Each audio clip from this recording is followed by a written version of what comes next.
concept of God in Hinduism. If you ask the common Hindu that how many gods does he believe in, some may say 3, some may say 10, some may say 100, some may say 1,000, while others may say 33 crores, 330 million. But if you ask a learned Hindu who's well versed with the scriptures, he will tell you that the Hindus should believe and worship only one Almighty God. But the common Hindu, he believes in a philosophy known as pantheism. The common Hindu says that everything is God. The tree is God, the sun is God, the moon is God, the human being is God, the snake is God. What we Muslims say, everything is God's. G-O-D with an apostrophe S. Everything belongs to God. The tree belongs to God, the sun belongs to God, the moon belongs to God, the human being belongs to God, the snake belongs to God. So the major difference between the common Hindu and the common Muslim is the common Hindu says everything is God, we Muslims say everything is God's. G-O-D with an apostrophe S. The major difference is only the apostrophe S.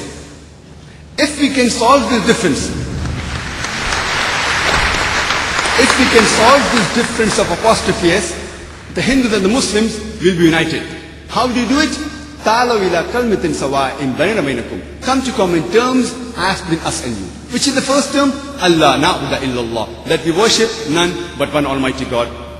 Let us try and understand what the Hindu scriptures have to speak about Almighty God in Hinduism. Amongst the Hindu scriptures, one of the sacred scriptures are the Upanishads. It's mentioned in the Chandogya Upanishad, chapter number 6, section number 2, verse number 1. It says, Ekam evidityam. It's a Sanskrit quotation which means God is only one without a second. It's mentioned in the Shvetashvatar Upanishad, chapter number 6, verse number 9.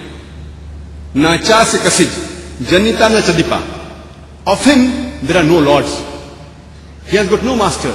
Almighty God has got no parents. He has got no mother. He has got no father. He has got no superior. It's mentioned in the Shvetashvatar Upanishad, chapter number 4, verse number 19. Na tasya pratima asti, which means of him there is no likeness. Almighty God has got no likeness. It's mentioned in the Shvetashvatar Upanishad, chapter number 4, verse number 20. Almighty God is imageless. No one can see him with his eyes. No one can see his form with his eyes. And amongst the Hindu scripture, the most popular is the Bhagavad Gita. It's mentioned in Bhagavad Gita, chapter number 7, verse number 20. All those whose intelligence has been stolen by material desires, they worship demigods. Bhagavad Gita, chapter number 7, verse number 20 says that all materialistic people, they worship demigods, including idols. And amongst the Hindu scriptures, the most sacred are the Vedas. It's mentioned in Yajurveda, chapter number 32, verse number 3. Na tasya pratima asti. Of him, there are no images. Almighty God has got no images. He is unborn. Only he should be worshipped. It's mentioned in Yajurveda, chapter number 40, verse number 8. Almighty God is imageless and pure. It's mentioned in Yajurveda, chapter number 40, verse number 9. Andhatma pravishanti ya asambhuti upaste.